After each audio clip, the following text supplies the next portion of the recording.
Today, instead of lecturing, I'm going to start out by taking questions. You all know that the exam's tomorrow, so today I'd like to spend time talking about whatever's unclear to you.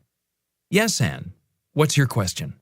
I've got a question about the theories of Redfield and Espy. I understand that they were meteorologists, American meteorologists in the 19th century, and that they had different theories about how storms behave.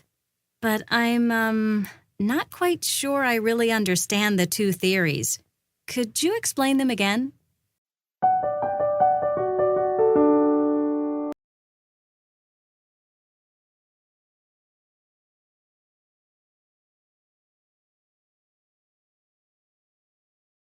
Okay. It's true that William Redfield and James Espy were two 19th century meteorologists, and they had different theories on the behavior of storms. Espy argued that centripetal force was at work in storms. Anne, do you understand what direction the winds would be moving if centripetal force were involved? I think so. Centripetal force would cause winds to move inward from all directions toward the center of the storm. But that's not what really happens during a storm, is it? Winds don't move inward toward the center of the storm.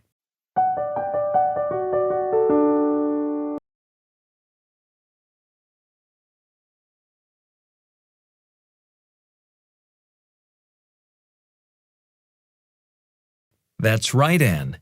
Espy's theory was that centripetal force pushed the winds of a storm inward toward the center from all directions.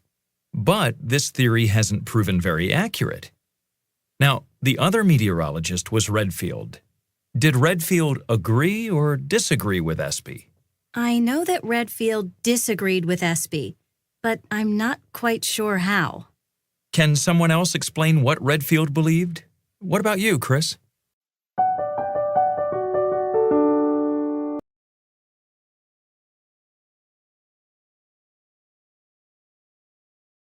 Sure. Redfield argued that the winds in a storm rotated around the center of the storm, so the winds would be moving in a circular path. And he believed that the winds moved in a counterclockwise direction, which means that they moved in the opposite direction from the direction that a clock moves. Yes, that's correct. Is that clear to you, Anne? So, Espy believed that centripetal force caused winds to move inward toward the center of a storm. And, Redfield believed that the winds in a storm moved in a counterclockwise direction. Exactly. Now for the most important question. We've already said that Espy's theory on how the winds in a storm behave wasn't very accurate. What about Redfield's theory? Was his theory accurate or inaccurate? Anne? I think Redfield's description was quite close to what actually happens in a storm.